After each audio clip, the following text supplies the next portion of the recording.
Yeah, it is another episode of the Autumn Windbags. RJ Clifford, Juan Soto. Let's have some fun today. We started the countdown really late this season because we just forgot.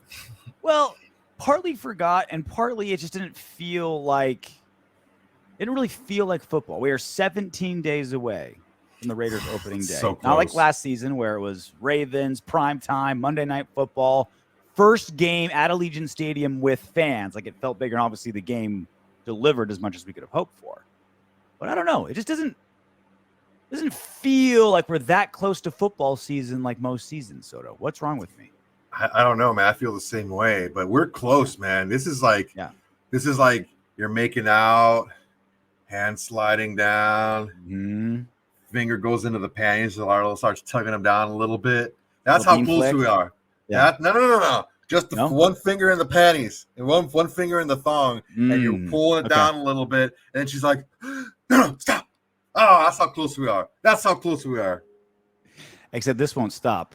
We're feeling her up, undershirt, bra, middle school style. Yeah. It just started feeling real when we were on like our third episode of Hard Knocks. You know? Like I haven't seen one episode of that. It's pretty good. Yeah. It's pretty good. I mean, it's Hard Knocks, like especially a guy who's like in TV production. You know, it's like you appreciate like how just good it is and how fast they turn it over. And just watching Dan Campbell on TV, like all I want to do is lift shoulders and traps. Like, it's insane. Yeah, he's built, dude. Like, you can't see this on the podcast, but if you were here right now, like this would be his shoulders, and like these are mine. Like, I'm a pretty broad-shouldered guy. Like, I got pretty broad shoulders. He would just be like this. Like, you wouldn't be able to see him. Or see me. Just be this was his shoulders. Yeah, he's put together. So question of the day: what will the Raiders' passing attack rank this season? There's been a lot of to do about it, right? You got Derek Carr in his prime, Josh McDaniels, offensive guru, Davante Adams brought over here, Darren Waller, Pro Bowler, Hunter Renfrow, Pro Bowler, some running backs that should catch some passes as well. Even like our number 3, 4, 5 receivers are pretty good. Like, our receiver room's awesome. Like, Matt Collins is like a 2 or better on most, on a lot of NFL teams. O-line, pass blocking, still a question. So I'm asking, what will the Raiders passing attack rank this season, Soto? I definitely see them in the top 10, more like the top 8. One, there's 2 reasons why they give me a little bit of pause for concern. Okay. Number 1, McDaniels likes running the football. So it's not going to be for lack of opportunity. It's going to be for lack of opportunity because we're not going to throw as much as maybe some of the teams who are a little bit more, who are really good at throwing the football and are more pass heavy. I don't know. I see us being a lot more balanced than some of those super pass heavy teams that are at the top of that list. And our pass protection can be an issue, I think. So I think those are 2 hurdles to go over. To be, overall offense, I see us being a top 5 offense. I think the passing offense by itself, those 2 things, the fact that McDaniels does like to run the ball quite a bit, especially for today's NFL, and the pass protection are going to be a couple of things that may kind of knock us down a little bit. Are there any teams you're like, okay, there's 0% chance we'll have a better passing attack than them? Chiefs? The Bills, Chiefs, Chargers? probably. The Chiefs, the Bills, and the Chargers are 3 that are like, dude, super freaking pass centric. Yeah. You also take a look at the Bengals. They're super pass centric as well. And let's see, that's the AFC. In the NFC, especially early, we're probably going to see like the Saints throw the ball quite a bit because Alvin Kamara is not going to be playing the first 4 or 6 games, something like that. Yeah, I mean, that's really the only one that comes to mind right away. But yeah, I think that's the Bucks pass for a ton of yards. The Bucks have a. Oh, that's right. Brady can still sling the rock. Aaron Rodgers without Devante is a whole other operation. Yeah, they got 2 really good running backs there in Green Bay. They might lean a little bit heavier on that and just be opportunistic passing wise. But yeah, I mean, that's another possibility. there's probably 7 or 8 teams where it's like, all right, they're favored to have a, and whatever you think ranking of it being, right? Do you weigh yards more? Do you weigh touchdowns more? However you want to just generally rank it. But I think top 10. I think top 10, yeah. And the thing is, if we don't have a top 10, I think there's a problem. I think it is and I think there's an issue if we don't have a top 10 passing offense, specifically because although we're hopeful for our defense to be much improved, who knows, right? New guy, new system, a lot of new faces. We'll see what Patrick Graham can come up with, but it could be like last season where we're playing from. That's why Carr had the 5th most passing yards or something. We were always playing from behind. He was number 1 until week 14, I think. Because he just we had to sling the rock all the time because we were always behind because our defense couldn't hold their own. So, question of the day, we'll have the question pinned in the comment section. Let us know, what will the Raiders passing attack rank this season? So speaking of that passing attack, the expert transition like that. The New England Pats we're obviously playing them on Friday in the preseason. Soto and I will have a post-game show. I haven't had a chance to do a post-game all preseason, been working. Finally got a weekend off so I can do it live.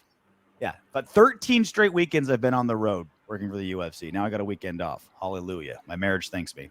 But even more, she's like, what are we going to do? I'm like, well, Friday, I have the preseason game. Sunday, I have fantasy football draft. I'll give you a few hours Saturday. So that's Friday, but they did 2 days of intramural practices, right? Joint practices. The Pats were in town and they played ones versus ones on Tuesday and Wednesday. And so many people think that that's better than a preseason game because it's more controlled. Like you can let your number 1 quarterback be out there with the red jersey 99% of the time. The opposing team respects that because they don't want, you to clobber them. But if there's one thing that guarantees that we were going to crush the Pats, it's this. So Bill Belichick and the Patriots got to visit the UFC headquarters because Dana White is a Pats fan, come from the Boston area. And if you can't see it on the podcast, Dana White gave Bill Belichick a UFC championship belt, put it around his waist, and he's raising his hands up as if he's a 7-year-old that got to meet his hero for the very first time. He looks like a Make-A-Wish kid. Dude, I've never seen him smile like that. I've never seen him smile. Not after Super Bowl wins. He's never smiled that big. Never. Look, it's like it almost like it looks like he's in pain. It looks like he's hurting. Look at those tits on him. Belichick's got some fub jubblies. Look at those things. I think we need to test him. He's got gyno, I think. He's definitely on the sauce. He needs to hit the extra estrogen blockers. Yeah, no kidding. Well, anyway, things were going pretty well for the Raiders in these joint practices. Remember last season, like the first hint that we can be something was how we were handling the Rams in our joint practices. I mean, during the practice, not the fights. Yeah, right. Apparently, we are bitch slapping the Pats. Davante Adams, Vic Tafur, and Tashawn Reed of The Athletic, both beat writers, both on site. Vic Tafur tweeted, Adams is bullying the Patriots cornerbacks back-to-back days. This is day 2. Not only that, Hunter Renfrow is having a day 2 so far in 1-on-1 and 7-on-7 red zone drills. They're tough to contain, and we don't even have Waller out there. So it's not even like they're doing 7-on-7 and they have to contain all of our ones. It's just Hunter and Devante they're worrying about, and they're just bullying these DBs. That's plenty to worry about. That's plenty a handful to worry about. Right? Yeah, and this is what we talked about. And I talked about it at length. Both Hunter Renfrow and Davante Adams know how to get open quickly. They know how to get open in small spaces. So red zone drills for them is like easy money. Yeah, and especially when there's 2 of them at the same time. Yeah, that's going to be pretty rough on the defense. And these are some of the things that lead to a longer career when you're able to get open, not using top end speed, just using timing and setting up a route and leverage to get open. Yeah, man, these guys, and like I said, as quick and as we've seen Hunter Renfrow do those, 3, 4, 5 juke moves to get open. Well, imagine that taller, faster, bigger, better hands. That's Davante Adams. It's like the same when it comes to that. Is there any part of you that's like, what the fuck is McDaniels doing? Because we play the Pats in the actual season, and we play them in the preseason, and we're doing 2 joint practices. It's like you're gonna give the defensive genius that is Bill Belichick 3 different looks at your offense. Nah, honestly, I think it's you're doing a little bit more than you would during a preseason game. You're showing a little bit more, but again, it's not a full-on game plan specifically for the Patriots and their style of defense. Maybe not game plan, right? Like I'm sure Josh McDaniels has the wisdom to not open up the playbook completely, but I think Hunter Renfrow, like Devante, they're competitive. They're not going to want to get beat by a corner. Like Hunter's got some super secret tap dancing moves, man. Like that Texas 2-step of his, it's hard to beat, and you watch it on film, but if you get to actually go against it, a 1-versus-1, and kind of get a feel of it a little bit, I don't know. I'd keep that thing under my blouse. That's what Belichick's keeping a couple of things under his blouse. They're trying to bust out. That's the problem. I know. Let those puppies breathe, baby. Big Tafer also tweeted Tuesday, passing drills. Renfrow eats up Patriots Bryant. Turner with a nice double move and catches deep pass in left corner from Carr. So Carr's just like dropping touchdown bombs everywhere. Red zone, deep passes, small passes.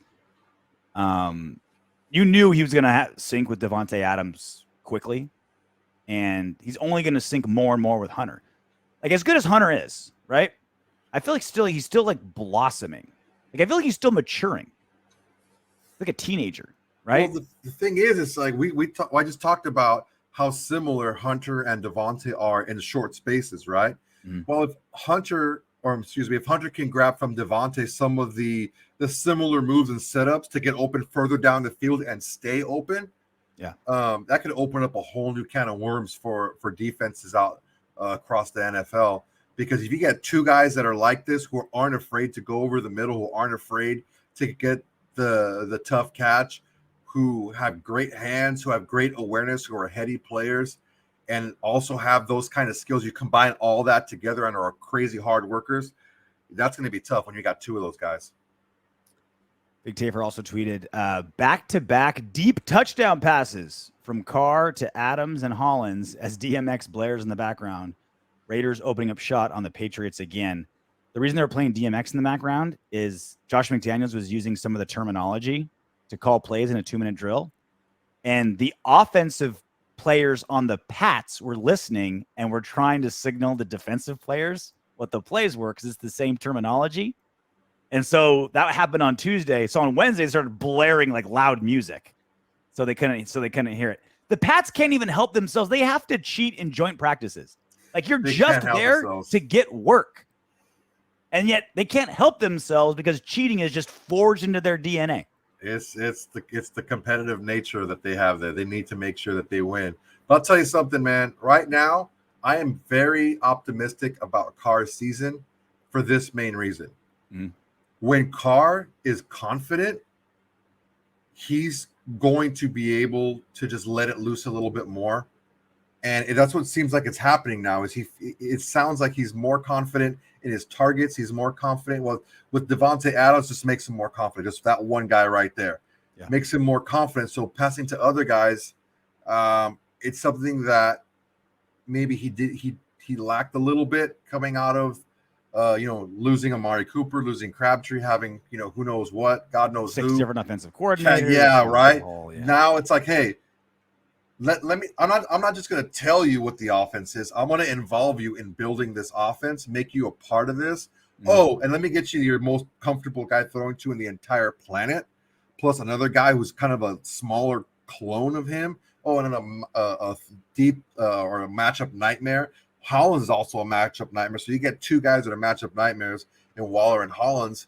It's going to build a lot of confidence for Derek Carr, and he has the arm talent, man. He had it coming out. Even coming out of college, the big thing was in between his ears. Can he get out of his own head to be able to let those talents just flourish and build? And he's got the talent, man, to do it. And that confidence is going to be huge for us.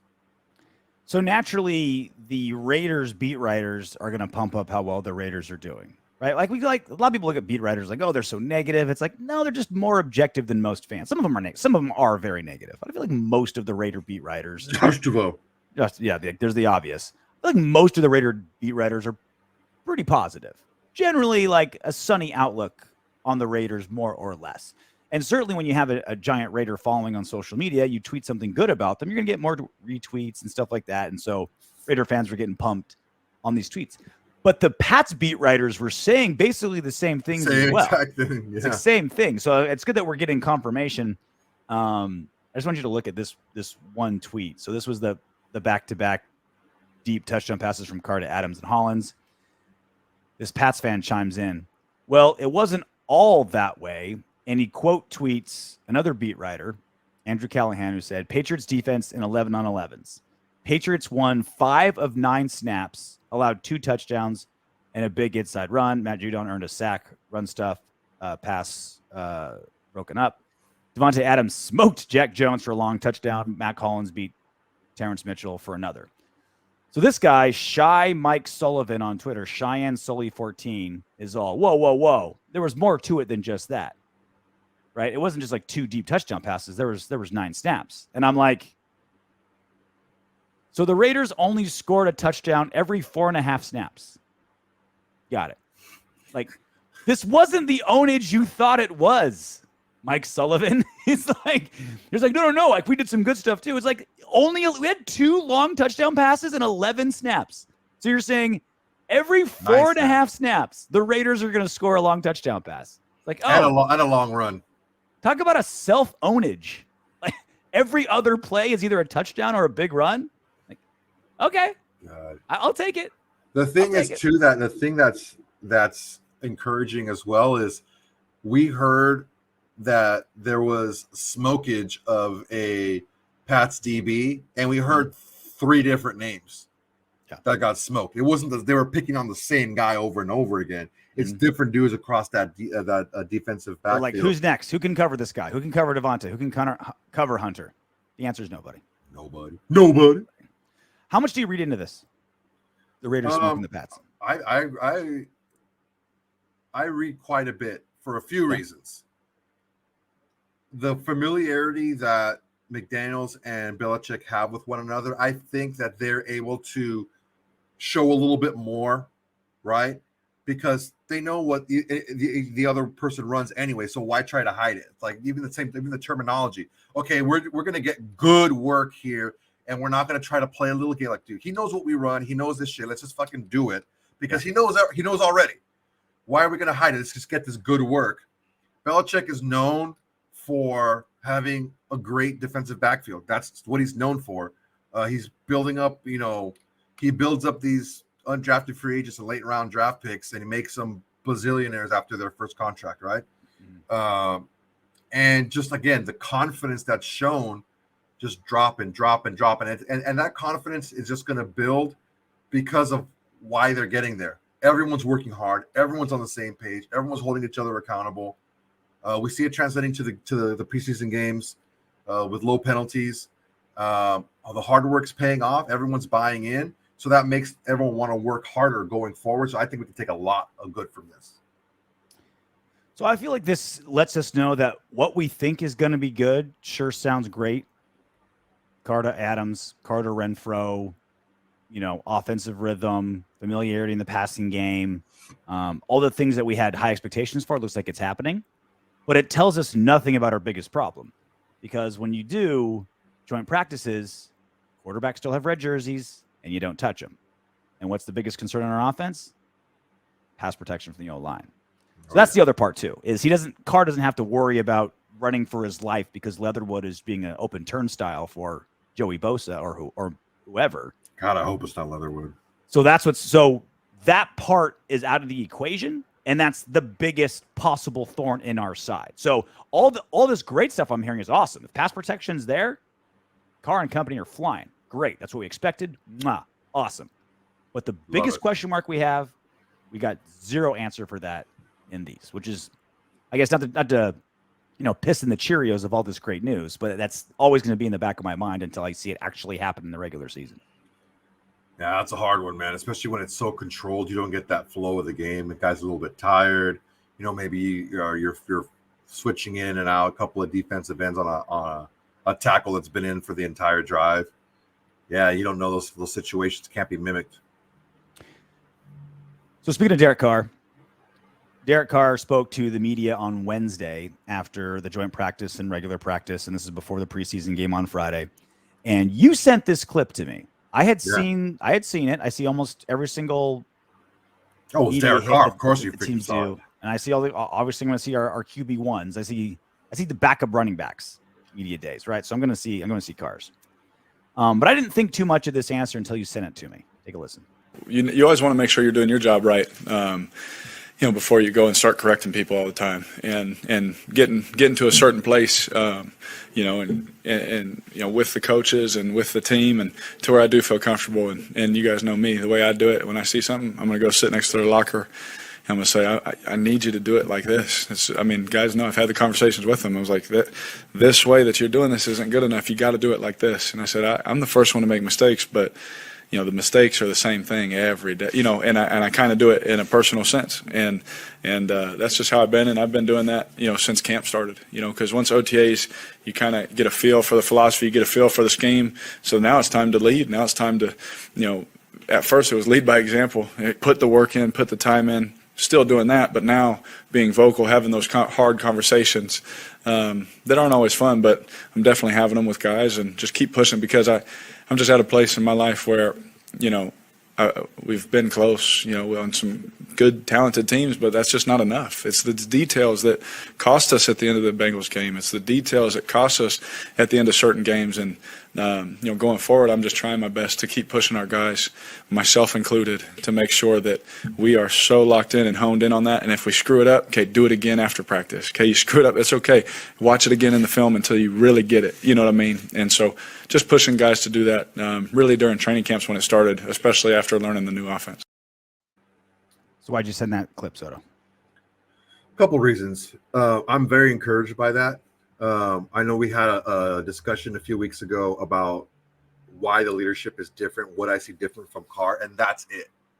Him taking more of an active role instead of just being that follow the leader guy. When Jon Gruden was on the team, he was the head coach. He was the main guy.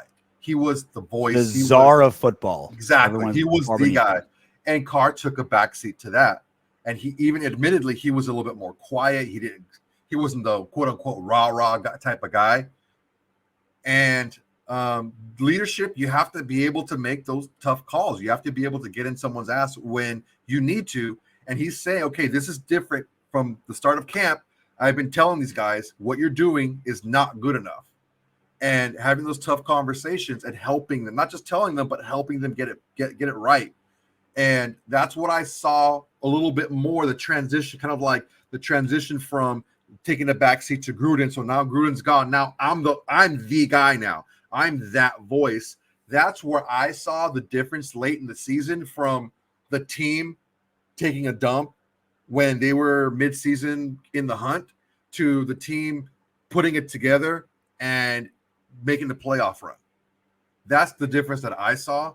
And that's the difference that I see now is, look, like I keep saying over and over again, like, well, the first time I heard it with Patrick Graham, the standard is the standard, and you have to hold everybody accountable. Like Carr said, rightly so, you have to hold yourself accountable first. You can't be fucking up left and right and then telling someone else how they're fucking up. You have to know your shit first, right? Mm-hmm. So him taking them to sitting down a teammate and not just saying, okay, follow my lead, I'll show you how to do it. It's making sure everybody else is doing it, not just saying follow me, I'm going to do my thing and they need to follow me. No, I'm going to make sure I'm going to lead from the back. The real leaders are in the trenches with everyone else. They're not just out front doing their own thing. He's in there doing everything with everyone else, making sure he's accountable and making sure they're accountable. Leading from the back is how my wife got pregnant. Boom. What you're talking about. I got two takeaways. One big one smaller one. First one is Derek Carr seems very comfortable having hard conversations with his teammates now. Mm-hmm. Darren Waller talked about it on Busting with the Boys. Davante Adams, obviously, they have a super tight relationship, so he's talked about it. And then Derek Carr just brought it up again, where he said, I'll have that hard conversation. I'll be waiting at your locker. If you fucked up, I'll be waiting at your locker to have that conversation. And I'll And come he down said- on he- you. And he said specifically, if it's the same thing over and over again, Yeah, exactly. he's going to make you get in your It's like, ass all right, about it. it's uncharacteristic for Mac Hollins to run this slant incorrectly, right? I'm not going to come down on him when he corrected it the next play.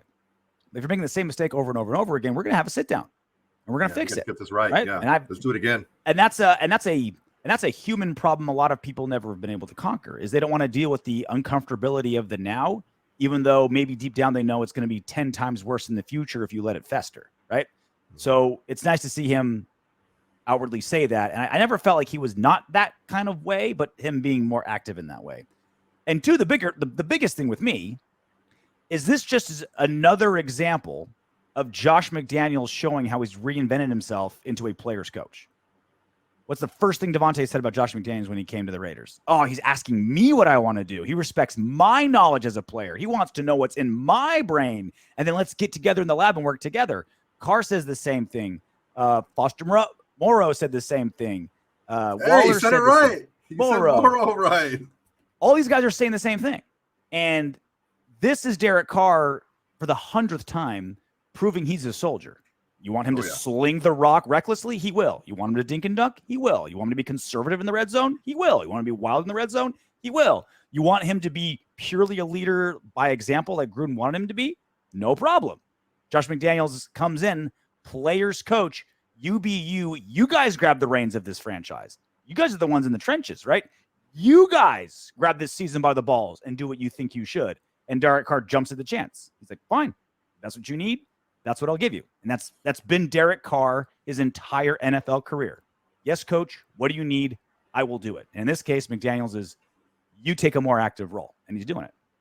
Yeah, and the fact that he's so comfortable doing it. He never said it was uncomfortable. It was an uncomfortable conversation, but not that he was uncomfortable doing it. Sure. And big difference. Huge difference. You can acknowledge it's uncomfortable, even though you know I have to do it. I have to get it done. Yeah. And the thing is, that whole tell me and I forget, teach me or show me and I'll remember, and involve me and I'll understand. He's involving him in McDaniels is involving Carr in the leadership. Pal. Pronouns, pal. I try not to say it because he's like getting canceled now. I think Vince McMahon's getting canceled for like sticking his dick in everyone's face. That makes it more fun. I feel like Grudenisms mean more now because everyone's afraid to use them. I know, right? Like how everyone was afraid to still keep doing the knock on wood if you're with me. Like that completely stopped being a thing when Gruden got canceled. They still do it. The Raiders still do it. It wasn't like pure Gruden thing. It's still a Raiders thing. When is Caliendo going to do Gruden again? He needs to do Gruden, but like he needs to be like over the top. Maybe show up and like yelling at Roger Goodell, calling him a football-hating pussy. Football-hating pussy. That's so good. I love that so much. We need to make a T-shirt. Yeah, second question of the day. Should we make a Gruden is a football-hating pussy T-shirt for the Hot on Windbags? I've already got envisioned too. It's gonna be the three words, right? Football, big, and then underneath it, hating, and then a picture of a cat with Roger Goodell's head on the cat. Football, hating, pussy. So good. I love it. We'd be millionaires if we did it. Or we should just have a cat with like a bowl, like a dish in front of it, and it says Goodell on it. Any graphic designers out there, if you can hit us up, throw us your ideas. We'll take pitches. We're ready to start doing some swag. Yeah, but the thing that getting back to that leadership thing, it's almost like the pain in his voice saying we've been too close too many times. Mm-hmm. And I think he's talking about the last 3 seasons where 2 of them went to shit. The other one we pulled it together and went to the playoffs and then lost a close playoff game. It's like those little things do matter. And someone who maybe isn't as detail oriented as Gruden, I think he's detail oriented as far as what his play calling is. Maybe not so much as the rest of the offense, and maybe not so much the defense and special teams. But when everything is detail oriented, when the little things do matter, when they do make a big difference in the game, when you see it on the field, when you see it during practice, we know what we're doing. It's like when you're in Little League and you have a good coach in Little League. When I had a good coach when I was in Little League, and our warm-ups were very controlled. and we're on our half of the field, catching our fly balls, and we're all in line, and we're taking our bunting practice, before, you know how that is. And you look at the other side, and they're just throwing their gloves at each other and fucking running around. And we're like, what the fuck is wrong? We're gonna beat the shit out of Giving each other wet willies and shit. Yeah, our cup checks and all that stuff. So we've been waiting on this for a while. Now's the time to do it. During UFC 278 on Saturday in Salt Lake City, Dana White did the Gronk cast, where all the Gronk boys were doing this, like essentially, like everyone wants to do the Manning cast, right? Everyone's copying it, right? It was pretty sweet. I'm not gonna lie. They did a Gronk cast, right? And Dana White goes on there, UFC president, and says, "Hey, I had zeroed in on a deal to bring Tom Brady and Gronk to the Raiders 2 seasons ago when the Raiders first came to Las Vegas. I worked out a deal, had it done. Brady was already looking for homes until Gruden torpedoed the deal. And of course, that made massive news. It made huge headlines. It was, the big news coming out of Saturday until Leon Edwards knocked out Kamaru Usman, right? But that was the big news on Saturday. And we were tweeting, or we were texting each other back and forth on this, like, well, this is wild. This is weird. You felt vindicated that this is the ironclad proof that showed that when Tom Brady went on HBO and said, you're going to stick with that fucker, that he was talking about Derek Carr. You still feel the same way a few days later? I do. I think the two biggest motherfuckers in the NFL are Derek Carr, because he is that motherfucker, and Zach Wilson.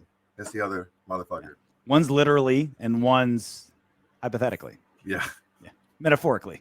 Metaphorically, yes. Yeah, man. Look, I don't know how much more proof we need.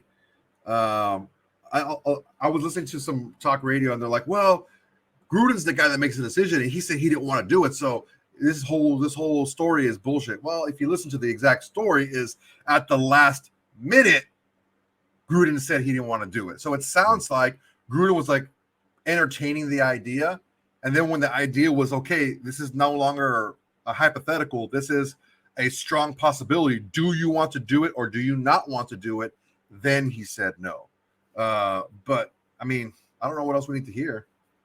At the time that it happened, I was like, all right, Dana White is literally promoting a payper-view. That's literally his primary job. He's like, all right, let me say something crazy and outlandish, get people paying attention, get more people paying that $75 for UFC 270. That was the first thing that came to my mind, right? Mm-hmm.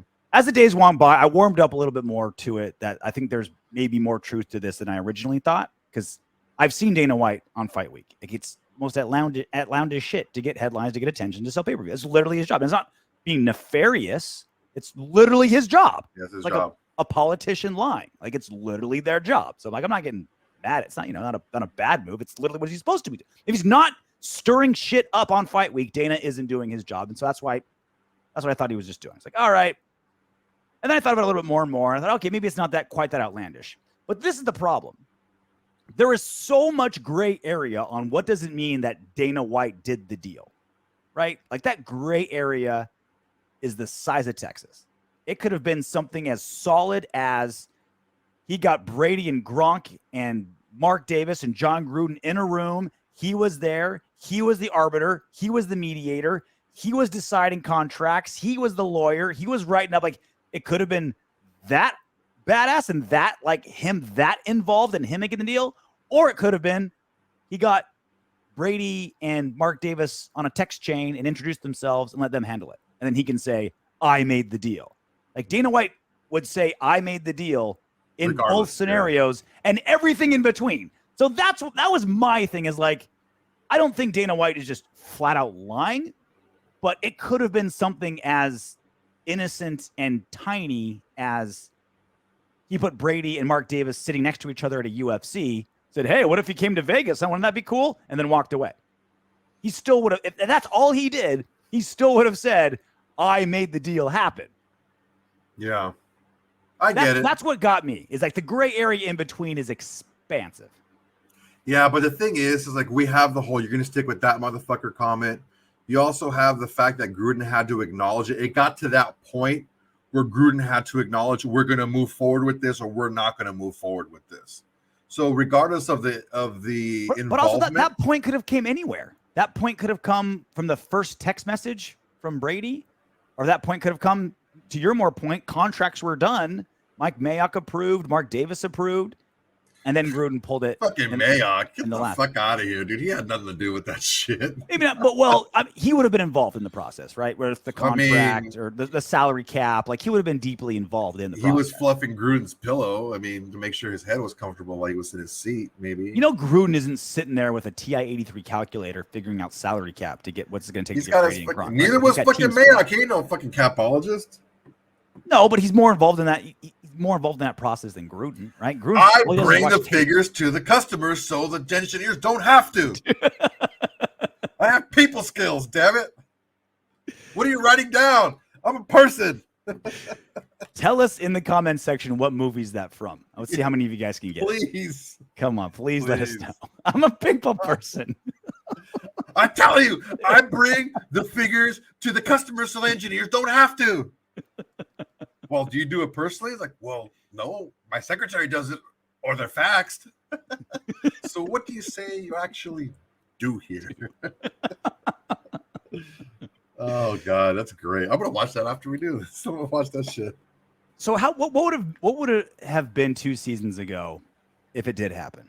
If Brady and Gronk were wearing the silver and black? I can't imagine we would have been that much better. We had the worst defense. That was Paul Gunther's last season with us. I can't imagine we'd be that much better. The defense was still total trash. Yeah, here's the thing. It's hard to say because when you have, if I could say the same thing is if I have the Derek Carr that we have now with his mentality now, and we put him on that team, how would they have fared? I think the Derek Carr mentality, the hold you accountable, make sure you're doing everything right, that guy. If we had that guy then, I think we would have fared even better than we did.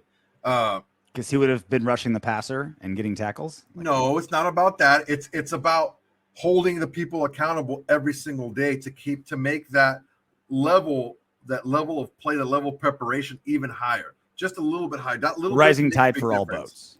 Exactly. Yeah. And fucking Brady shows he can still whip it around.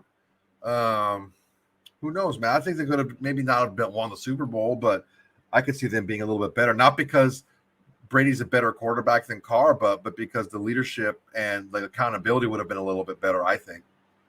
Imagine having Gronk and Waller. Jesus either side Christ. Of that line. God. Just for the red zone alone, dude. Because you know what? I think Brady would have been like, fuck you, Gruden. We ain't running that. We're running this. That's why I think Gruden said no.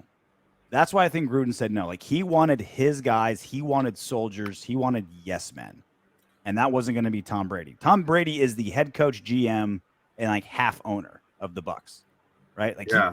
He was under Belichick's iron thumb for 2 decades. He's like, no, I'm going to run things now. Wherever I go, I'm going to run things. And Gruden's ego wouldn't have allowed that. I think if anything, that's why Gruden said no. Oh, for sure. He was still a top quarterback in the league, and you don't want to get Gronk too. Like, he's not a 50 snap a game player anymore, but those 30, 35 snaps he does give you, he's going to give you a lot of good production. Do you think Derek Carr knew this before Dana White announced it on Saturday? I'm sure he did. Yeah? I'm sure he did, yeah. Yeah. It's not anything that would be kept secret inside the walls. You know, I don't see why it would. I guess it depends how far it went, right? Like if it did get to like the 5-yard line, like you think, right? Yeah. And it gets to like secretaries and like interns, like have to fax shit, right? And that everyone knows about it, or if it's just the text messages, or it could be Gruden saying, "Hey, Tom Brady wanted to come here. I told him to fuck off because you're my guy." Yeah.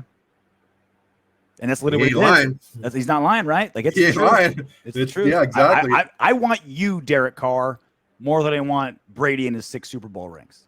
Dude, Gruden goes out back and sneaking a cigarette so his wife won't see. And then Derek Carr goes out back to throw out the trash. Hey, neighbor, come here. Brady's bitch ass wanted to come over. I told him to go fuck himself. Yeah, I mean, it could totally happen. Oh, and hey, by the way, your orange trees branches are coming over to my property. Make sure you cut that down, all right? I don't have to go take care of that myself. But that should light a fire under Carr's ass. I love how Mark Davis is like, no, I had no idea what you're talking about. I never saw that ever. It's like, even Mark Davis isn't dumb enough to like paint himself as guilty for tampering, you know? Dude, honestly, like, is it tampering if they're both free agents? Like, they were both free agents, weren't they? I don't know. Yeah, there was no trades involved. They were free agents. Gronk was technically retired, no? Is there a is it like a pre-June 5th or post-June 5th type of situation? Something like that, where maybe it would be. I don't know. I don't pretend to know. But Mark Davis is like, nope, not touching it. Moving on. So Bill Barnwell is the best NFL analyst on ESPN. And he's not even like technically like an analyst. Like you think of like the ex-players or the analysts, right? Here's the X's and O's. Here's what this guy's doing well. Here's this guy's technique. Here's why I think this guy's the best quarterback, right? That's not really Bill Barnwell.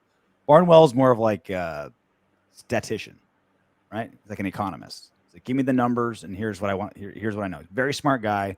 I'll read everything he writes about everything NFL. I think he's the best at ESPN. So you can imagine my frustration when I saw this headline predicting NFL teams most likely to decline in 2022. Numbers history show that Packers, Steelers, Titans, Falcons, and Raiders will lose more games than they won last season. Damn it. I hate this. Now, normally I can just kind of write it off as, you know, it was Florio or some like Raider hater. It's like, okay, whatever. But he's like, all right, I'm Bill fucking Barnwell. Look at all this data and all these numbers and all this stats that I have to verify why I think this way. And he had 4 main points, and we'll look at them each one by one. Number 1, this is me quoting his article. The Raiders did go 10-7 a year ago, but they had the point differential of a 6.9 win team. They were outscored by nearly 4 points a game. It's not exactly a like-for-like comparison because they got to play a 17th game, but they were outscored 65 points on the season. 65 points. We scored 65 less points than our opponents in the 17 games last season. Yeah, I mean, it's really easily explained. It was 2 games. It was the Chiefs games. Yep. That's what we had already talked about that. That's why when I read this, I just rolled my eyes. I'm like, dude, it was the Chiefs games. The Chiefs games got away from us, and that's the 65 points. Now, that's like a big chunk of it, right? I think the Chiefs scored like 64 of those, like a 64 of that differential. Like it's literally like it'd be a 1 point. I think it was 64 points differential between the Chiefs and Raiders in the 2 games last season. So, yes, that's the reason, but it still counts. It's still, yeah, we got our dicks kicked in twice by maybe our most hated rivals. Mm-hmm. The second time was after we stomped on their emblem, and then they're like, all right, we're going to make this even worse. Here you go. So you're right. It's not like it was spread out, but it can't just be shrugged off. Like we were completely dismembered. We were neutered by the Chiefs twice. And so, it was 2 isolated incidents, maybe a 1 isolated incident, considering there's 1 team, but you can't just shrug it off like it happened.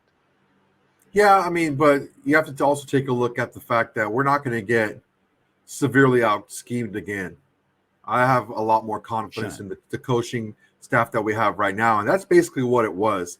The things that we were trying to do, especially defensively, Andy Reid had, I mean, it didn't have to be a specific player. It wasn't about Tyreek Hill or Kelsey, because for the most part, we kept them in check.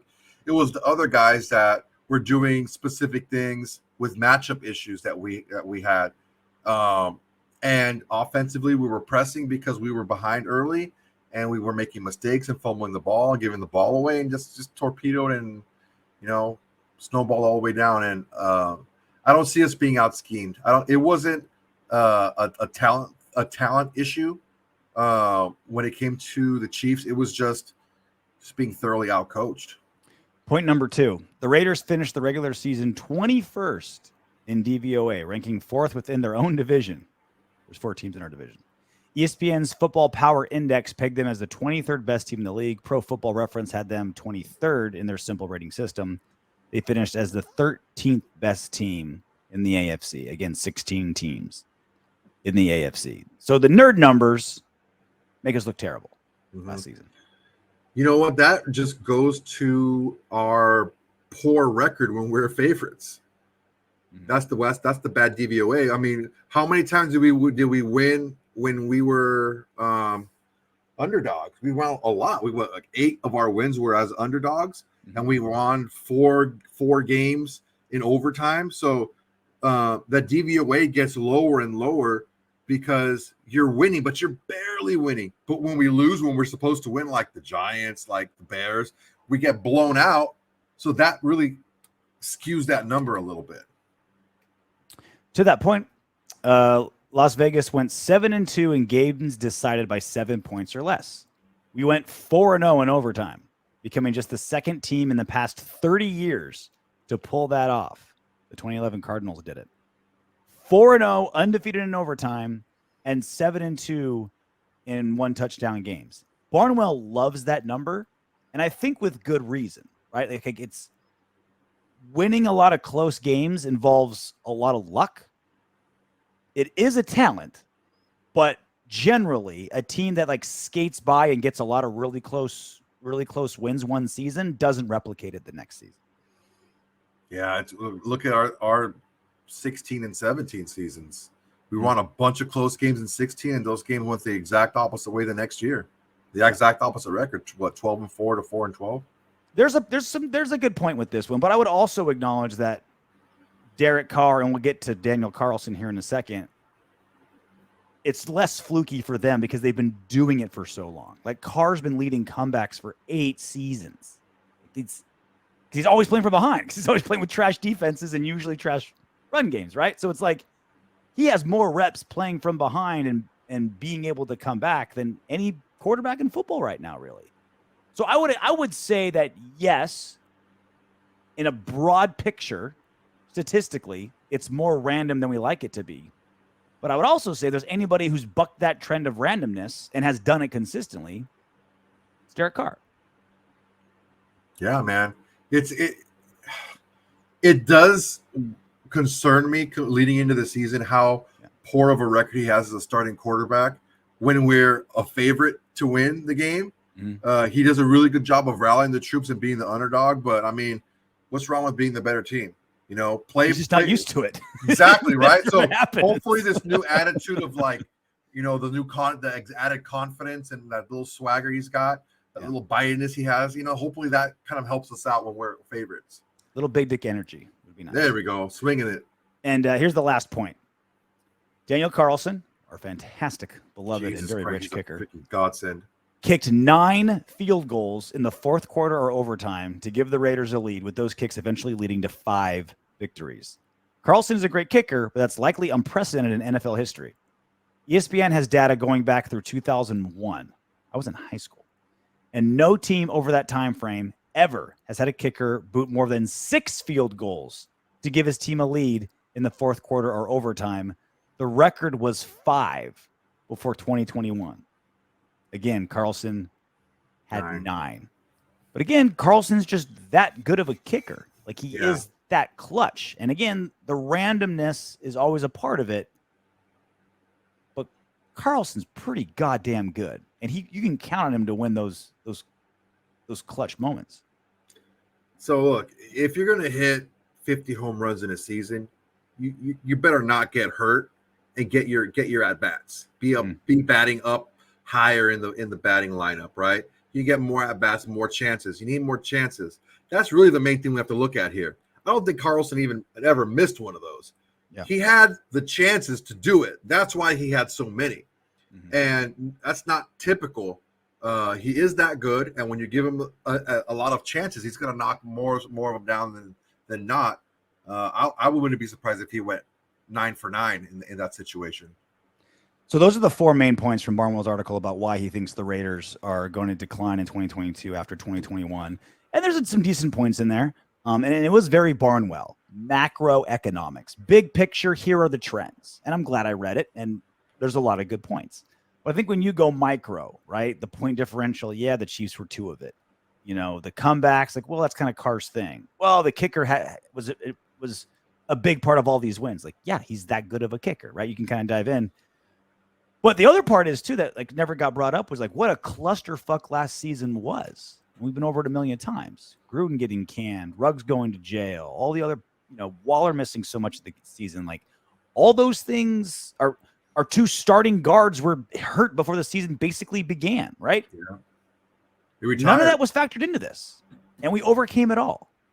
There's no way. You want to talk trends and things deviating to the mean, right? Like if a lot of lucky things go our way one season, they're going to deviate back to the mean the other season. All the terrible shit that happened to the Raiders last season, it's going to deviate back to the mean this season. Like, we're just not going to have, there's 0% chance we're going to have the bad luck we had last season, and we still went to the playoffs. Look, all of the turmoil, all of the uncertainty, all of the dysfunction from the top down looks to be getting settled. So at least football wise, right? Even operations wise, we got a new president, right? So it looks like we're due for the other end of the pendulum swing. Let's have the next 30 years be like a freaking well-run oiled machine, right? Because we had this dysfunction for so long in this, and we wanted to spite ourselves a lot of times. But now let's have that nice, well-run, competent, organized, planned organization. It's going to feel so weird if that's what happens. You know what, dude? Hey, we're due. It's like the slugger that learns how to box, man. Mm-hmm. It's a slugger that learns how to box. It's still there when you need it, but you don't have to rely on it. So we still have that dysfunction there when we need to pull from it, that wildness, but we don't have to rely on it to be that all the time.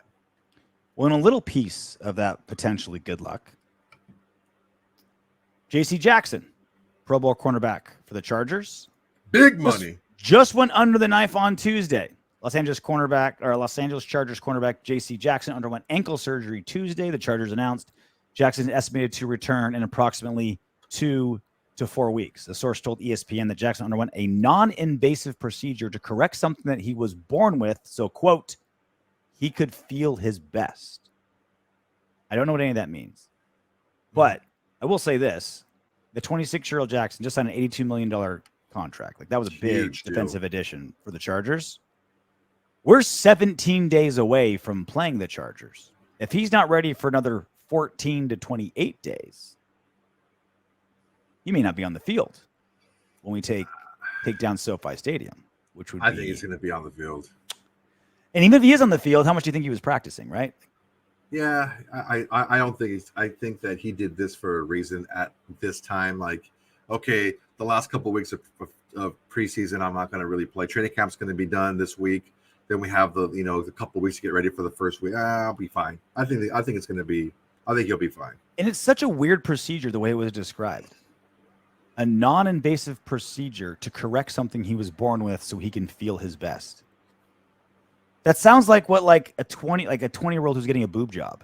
Like, well, I just want something to make my shirts fit better. What? And you're waiting till 2 weeks before the season? Yeah, I want to be able to wear spaghetti straps. Yeah. I just want to be able to run without a bra. Whoa. Weird, like, way to describe it. Yeah, that's pretty strange. I forgot how loaded their defense is in LA. They're fuck, dude. They got a lot. I forgot. They got a lot. It'd be nice if he's gone or misses that game, or is at least kind of hindered because his ankle's got a set of double D's on it. Because if he's not there, do you think if he does play, it's like, all right, you've got Devante one-on-one, and we're just going to risk it? I don't know, man. That's a rough one. That is a rough one. $82 million. Led the league in pass breakups last season. I don't know that you want to do that to anyone. I don't care who you are. I don't think you want to do that to anybody, because but then you pick your poison. Like then